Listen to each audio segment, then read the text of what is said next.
Hey everybody. Well, a friend of mine contacted me. They got themselves a new blender and they wanted to try something out.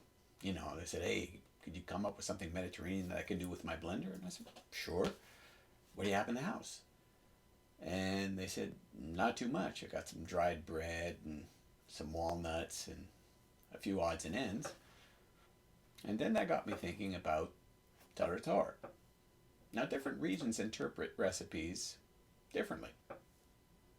A Lebanese Tarrator or a Syrian Tarrator, they usually use sesame paste, a bit of almond, olive oil, lemon juice. Serve it with fish. The Turks, on the other hand, they use walnuts for their Tarrator and vinegar, sometimes a little bit of bread to thicken things up. Same recipe, different interpretations. They use what's available to them. And you should too. Whatever you have that's plentiful in your region, use it. And I also had some chickpeas lying around, so I washed out the blender and I made you some hummus sada, which is basically hummus without the sesame paste in it. So anyways, two simple recipes, lots of possibilities. Let's check it out. And on today's episode, a Turkish Tarrator. So we're going to start off with 115 grams of walnuts. We're also going to need 60 grams of stale bread. And to this, we're also going to add 2 cloves of garlic. And here's how we go about it. Just add some cold water to the stale bread in a bowl. We're going to let this soak out for about 15 minutes. Just enough so it gets soft. And we're going to mash it all up. Now we're also going to need, insofar as ingredients, 45 mils of red wine vinegar. You could use white. And 160 mils of olive oil. We're basically going to make an emulsion here. So the first step is we remove the excess water from the bread and we start to crush it up. Get it nice and pasty, break up all the big structure. Next, we're going to put it into a blender, just like this. In it goes. Followed by our 2 cloves of garlic with the peel removed. Then we're going to add the vinegar.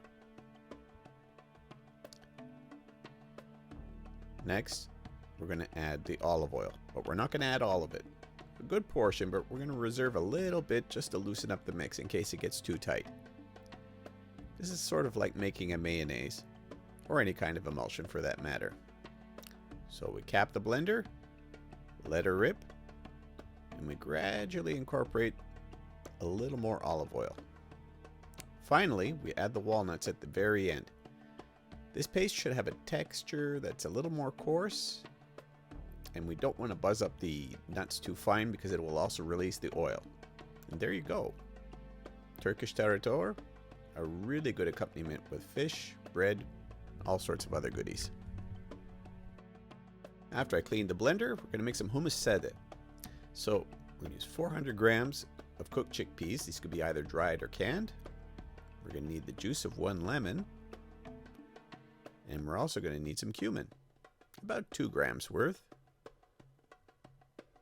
And then we're also going to need some olive oil, about 125 mils worth. So the procedure is simple. You put the cooked chickpeas into a blender. And if it's dried, use some of the cooking water too. We're going to add 2 cloves of peeled garlic, followed by our cumin.